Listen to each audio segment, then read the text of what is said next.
मौजूद एक गांव में रंगैया नामक एक आदमी रहता था। उसका घर उसी जंगल के पास में था। उस घर में वो अपने बीवी और बच्चे के साथ रहता था। रंगैया उसी जंगल में पेड़ों को काटकर उन लकड़ियों को बाजार में बेचकर कमाए हुए पैसों से उसका जीवन चलाता था। ऐसे ही एक दिन लकड़ी काटकर उसको बेचकर आए हुए पैसों को घर ले आता है रंगैया। उसे देख उसकी पत्नी रत्नम्मा ऐसे कहती है, सारी जीवन ऐसे ही काटनी है क्या, लकड़ों को काटते हुए? अब क्या हो गया? क्या हो गया? ज्यादा पैसा कमाना नहीं है तुमको, अपने बेटे को पढ़ाना नहीं है, घर नहीं खरीदना है, हमेशा इसी घर में रहते हुए उन्हीं लकड़ियों को काट कर उन्हें बेचकर जीना है क्या? ऐसे कहती है। जब देखो बस पैसों का ही चर्चा, और कुछ सोचती भी नहीं हो क्या तुम? हाँ, मुझसे पूछना है कि और कोई सोच नहीं है, पर आपका तो सोच नहीं बदल रहा। इसके बाद रंगैया उसकी बातों को सुन नहीं पाता है, इसलिए वो चुपचाप वहाँ से चले जाता है।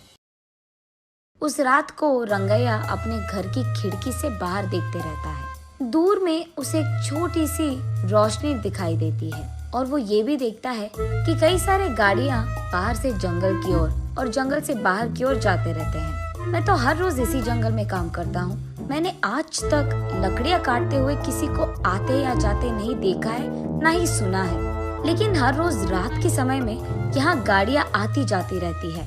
मुझे कुछ तो करके जानना होगा कि वहाँ हो क्या रहा है। अगले दिन सुबह उठते ही जहाँ उसे कल रात रोशनी दिखी थी, उसी तरफ जाता रहता है रंगैया। वहाँ उसे झाड़ियों के बीच एक गुफा दिखाई देती है। उस गुफा में वो डरते डरते जाता है। दिखने में वो बाहर से छोटा ही क्यों ना हो, अंदर से वो गुफा बहुत बड़ा था। उस गुफा में गैर कानूनी से कटे हुए चंदन के सारे पेड़ दिखाई देते हैं रंगैया को। उन सारे पेड़ को देख रंगैया को सारा विषय समझ आता है।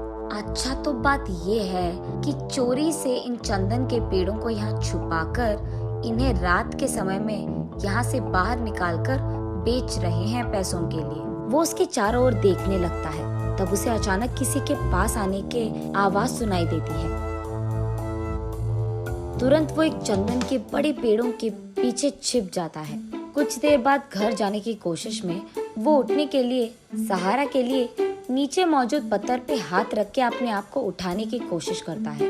बस पत्थर अंदर गिर जाता है और वहाँ एक छोटा सा दरवाजा खुलता है। रंगैया उस द्वार के अंदर मौजूद सीढ़ियों से नीचे गिर जाता है। तब उसे समझ आता है कि ये गुफा उस गुफा के अंदर है। तब वो देखता है कि उस गुफा में कहीं ऊपर से थोड़ी सी रोशनी आ रही थी। चारों ओर अंधेरा था, लेकिन वो रोशनी जिस दिशा में गिर रहा था वहाँ बैंगन का छोटा सा एक पौधा था। उस पे लंबे और बड़े अच्छे बैंगन फूले हुए थे। तब रंगैया सोचता है कि शायद बारिश या हवा के कारण बैंगन का बीज यहाँ गिर गया होता, इसीलिए यहाँ पे बैंगन का पौधा मौजूद है। चलो कोई नहीं, बैंगन तो बहुत अच्छे दिख रहे हैं, आज अगर इन्हें घर ले जाऊंगा तो आज का खाना तो हो जाएगा। ये फैसला करके वो उस पौधे से एक बैंगन को तोड़ता है। बस रंगैया के हाथ में जैसे ही वो बैंगन आता है, वो सोने का बैंगन बन जाता है। रंगैया आश्चर्यचकित होकर दंग रह जाता है। वो उस सोने के बैंगन को अपने हाथों में लेकर उसे जांचने की कोशिश करता है और तुरंत वो सोचता है कि उसी पौधे से एक और बैंगन ले ले, लेकिन उससे पहले ही उस पौधे पे मौजूद सारे बैंगन गायब हो जाते हैं। रंगैया बहुत निराश होता है। चलो कम से कम एक तो बैंगन मिल गया, अगर ये मैं मार्केट में बेचूंगा तो बहुत सारे पैसे मिल जाएंगे, तब मुझे कई दिनों तक कुछ भी काम करने की कोई जरूरत नहीं होगी। ये फैसला करके उस गुफा की सीढ़ियां चढ़कर वो बाहर की गुफे की ओर आता है। रंगैया जैसे ही बाहर आता है, वो दरवाजा अपने आप बंद हो जाता है। उस गुफा से बाहर आते ही चोरी चोरी छुपकर वो अपने बीवी के पास जाकर इस सोने के बैंगन को दिखाता है। उस सोने के बैंगन को देख रत्नम्मा तुरंत बेहोश होकर नीचे गिर जाती है। कुछ देर बाद होश आता है। तब रत्नम्मा, बाप रे, सोने का बैंगन कहाँ से लेकर आए आप? ये कहाँ मिला आपको? उससे तुम्हारा क्या मतलब? हमेशा पैसों के पीछे पड़ी रहती है ना। ये लो, ये सोने का बैंगन लो और इससे जो करना है तुम कर लो। अरे पहले आप ये तो बताओ कि ये आप लाए कहाँ से? कहीं आपने कुछ चोरी वोरी तो नहीं किया ना? ऐसे रत्नम्मा एक के बाद एक उसे प्रश्न पूछते ही गई और कोई चारा ना होने के कारण रंगैया जो कुछ भी हुआ रत्तम्मा को बताता है। तो फिर आपको वही रहना था ना, कुछ देर बाद अगर और बैंगन आ गए तो उसको भी लेकर आते। आपकी जल्दबाजी से ना मैं तो मर रही हूँ। चलो जो हो गया सो हो गया।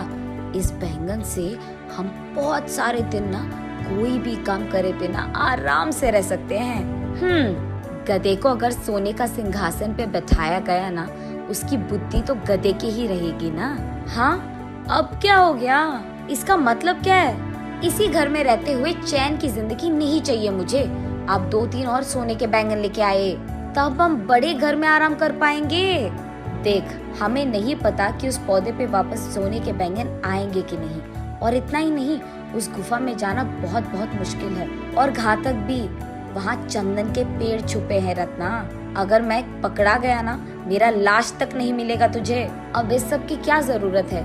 जितना है उतने में खुश रहेंगे, कहता है रंगैया। तुम मर्द हो भी। वहाँ के चंदन के पेड़ों के बारे में जाकर पुलिस को बता दो।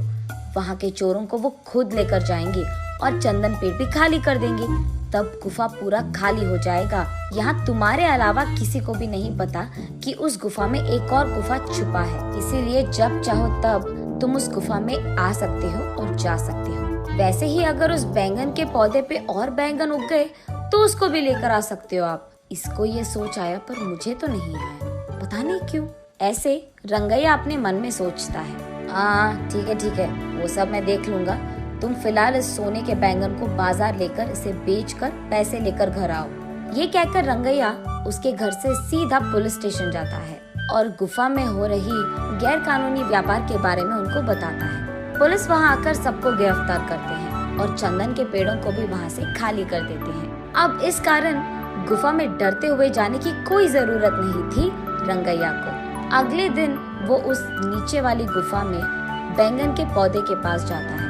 तब वो देखता है कि वो पौधा बैंगन से भरा था। इस बार वो एक बैंगन को लेकर जल्दबाजी में दूसरा बैंगन लेने ही जा रहा था कि सारे बैंगन गायब हो जाते हैं। तब रंगैया को समझ आता है कि असली बात ये है कि बैंगन रोज के एक ही मिलते हैं। ऐसे वो उस दिन के लिए एक सोने का बैंगन लेके घर चले जाता है। तब रत्तम्मा उन सोने के बैंगन को बेचकर आए हुए पैसों से एक बड़ा बंगला खरीदती है। तब से जब भी रंगैया को पैसों की जरूरत थी, वो उस गुफा में जाकर बैंगन लेकर उसे बेचकर आए हुए पैसों से खुशी से रहता था। जल्द ही रंगैया और रत्तम्मा उस गांव के ही जमींदार बन जाते हैं और खुशी